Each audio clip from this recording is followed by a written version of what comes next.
Hello and welcome everyone, it is me, the Lavar, also known as Supporter, is back for you with another deck profile. Yeah, we're still doing these IRL ones. Post CYAC, I've of course done a fair bit of Dinomorphia testing and would like to showcase my new list post CYAC. So let's get into it, because that set actually had a very interesting and cool new card for the deck that does a whole lot. Starting off the main deck here with 3 copies of Theresia. This is your main normal summon. Theresia on normal summon allows you to set a Dinomorphia trap from your deck. Very nice, because that works plays around Ash Blossom. And similar to the other Dinomorphia main deck name, if she's destroyed, you can banish a trap from your graveyard to summon another level 4 or lower Dinomorphia from your grave, except herself. But you can only use each effect once per turn. Crazy good normal summon, gets you those traps when you want them. Then we have 3 copies of Dinomorphia Diplos. On normal summon, this guy allows you to dump a Dinomorphia trap, a Dinomorphia card, I believe. Yes, a Dinomorphia card.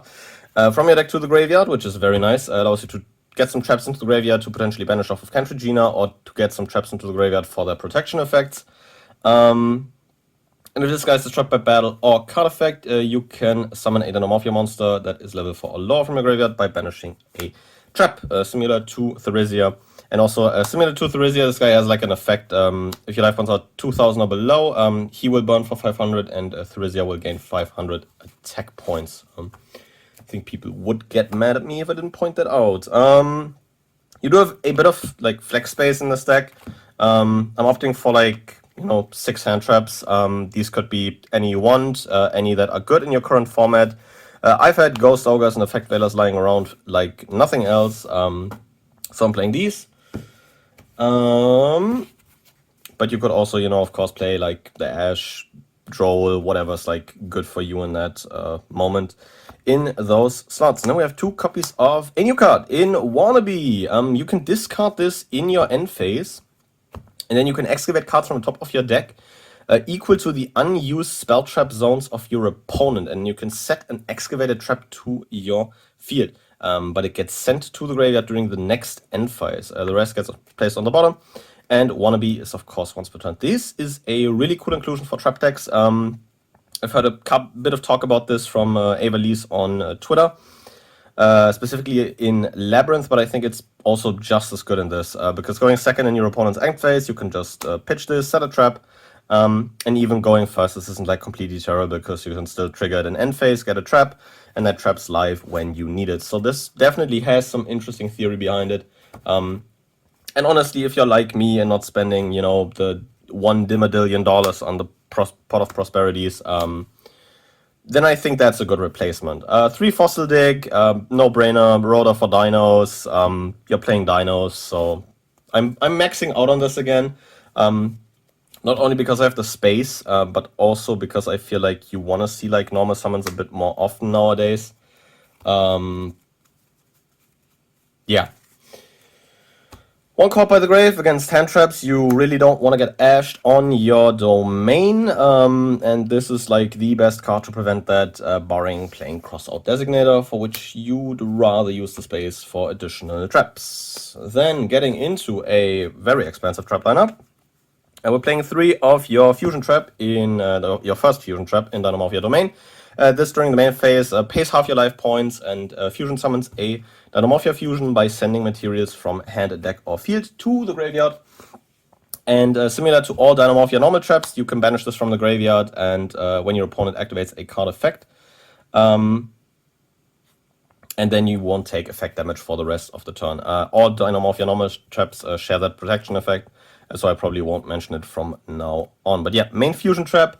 Branded problem here. If this gets ashed, you are kinda cooked. But the deck got a new card in CYAC that kinda helps you to prevent that, which is very nice. So you wanna max out on this one. I'm not maxing out on the second fusion trap, Dinomorphia Frenzy.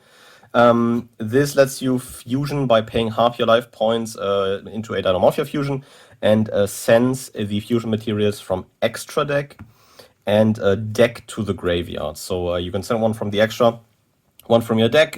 Makes the third fusion very easy to make. Also, has the same protection effect as domain. But this is mainly just as a backup option to have like a second way to fuse if your domain does not resolve. And then we get into the new card I was talking about, Dinomorphia Intact. I made a silly little shitpost about this at the start of the year when this was announced. But this is essentially a monster negate. Simple as that. You pay half your life points, and while you control a Dinomorphia card, you can negate the activation and destroy a monster that activates its effects. And also for the rest of the turn, if you would take battle damage, that battle damage does become half your life points, which is pretty sick. So for the rest of the turn, your opponent essentially cannot kill you because you always just like, your life points will just get halved, which is pretty sick. Card prevents you from getting OTK'd, negates like one of the deck's main counters in Ash Blossom on the domain, and it's searchable, which is nice. An issue that you had previously with Solemn Strike was that you needed to hard draw it or like find it in other ways. This is just searchable, which is very, very sick. Next up, we have 2 copies of Dinomorphia Sonic. This is a spell trap negate while you control the Dinomorphia monster. You pay off your life points, negate the activation. If you do, you destroy that card, and then you destroy a Dinomorphia monster you control. So Sonic is a bit weird. I think Sonic's still pretty good, because more ways to protect your back row are always appreciated in back row decks.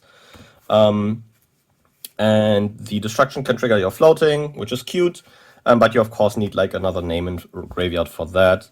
Also something I failed to mention with Intact is that the Dinomorphia counter traps have a different protection effect than the normal traps.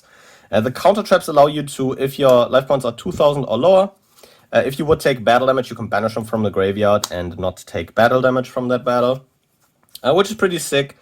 Sadly not for the entire turn, but I think that deck would become way too stally if that was the case. So you definitely need to be like careful in managing which counter traps you banish when, so that you don't die, because you will reach very low life points in this deck rather quickly, because every single archetypal trap reads pay half your life points. 2 copies of Dinomorphia Brute. This is pay half your life points and essentially a DPE. You destroy a Dinomorphia monster you control and a card your opponent controls. It's a non-targeting quick effect pop, which is very sick. Makes for a very good piece of interaction you can copy off of Cantrogena. So that's nice, and also has, the normal trap protection effect against card effects. Then we have 2 copies of Dinomorphia Alert. This is a pay half your life points, and then you revive 2 Dinomorphia monsters from your graveyard, whose combined levels equal 8. But you're locked into Dinomorphias for the rest of the turn. And normal trap protection effect. Very good effect to like get fusion materials back on your opponent's turn to keep a value rotation, because summoning like a Theresia and a Diplos, you just send for a fusion summon. Turns out pretty good since you get both effects. Get another trap set for your turn and kind of keep your engine going that way, which is very nice. Yeah, but mainly since it's just searchable, I'm playing 2 copies of most of the spells. You can very easily toolbox through these. I'm playing 3 Solemn Judgment. This might as well be a Dinomorphia card. Pays half your life points and then just negates either the summon of a monster, a spell trap, a spell card, or a trap card. Yeah, cards like older than a lot of people, but still good.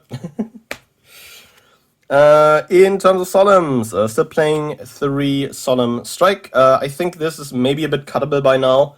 But I still like it in the main nonetheless, because you want to go first with this deck, and having like more Solemns never hurt. But you can probably also like forgo specifically Strike for like more flex slots if you don't want it. Last but not least, capping off with 2 Torrential Tribute. This was all the copies I could fit into this deck, which is pretty sad because I really like Torrential Tribute. But it's still a pretty good card. The board wipe doesn't hurt you really much. It's like similar to a deck like Unchained. Most of your stuff floats on destruction. So you'll still get a good bit of value out of it. And your opponent probably feels more pain. But you can probably, similar to the Strike situation, also cut these in favor of like a hand trap or like another staple, in case you find something you like. For the extra deck, we are maxing out on Cantrogena. I think I've done 3 initially because I pulled 3 from my Battle of Chaos boxes. But I really quickly noticed you will need 3. You notice she's 4k, but she loses attack points equal to your life points, which still makes her fairly sizable. in a lot of game states, turning her into like a 36, 59 body.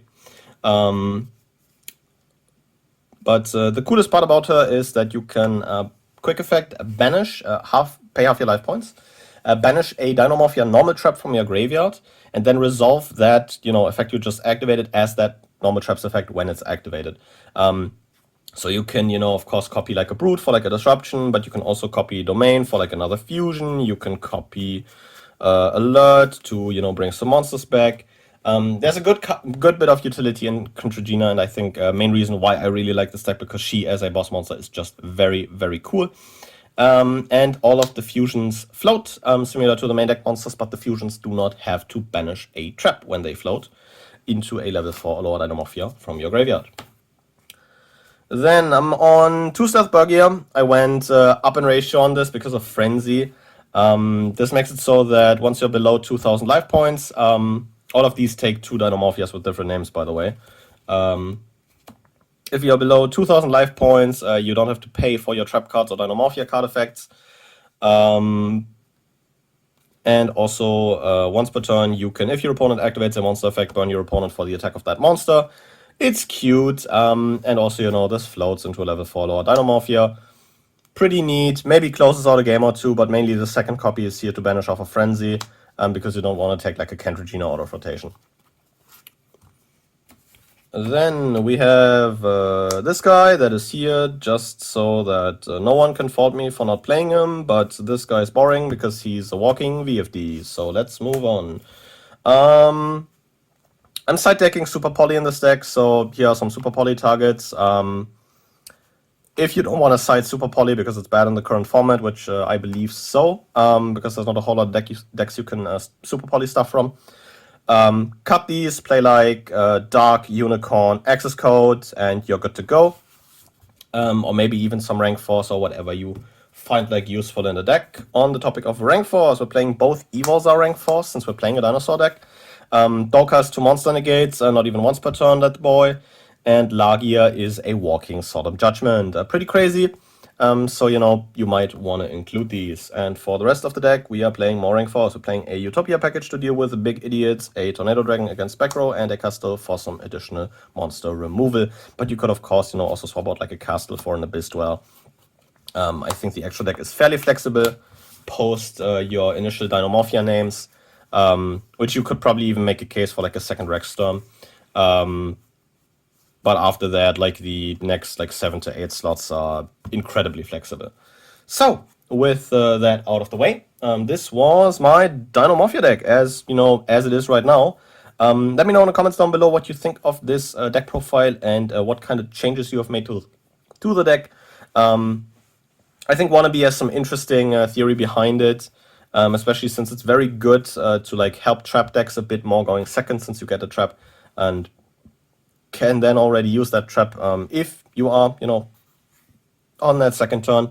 So yeah, with all that out of the way, I will thank you guys very much for watching and see you guys again next time. But until then, goodbye.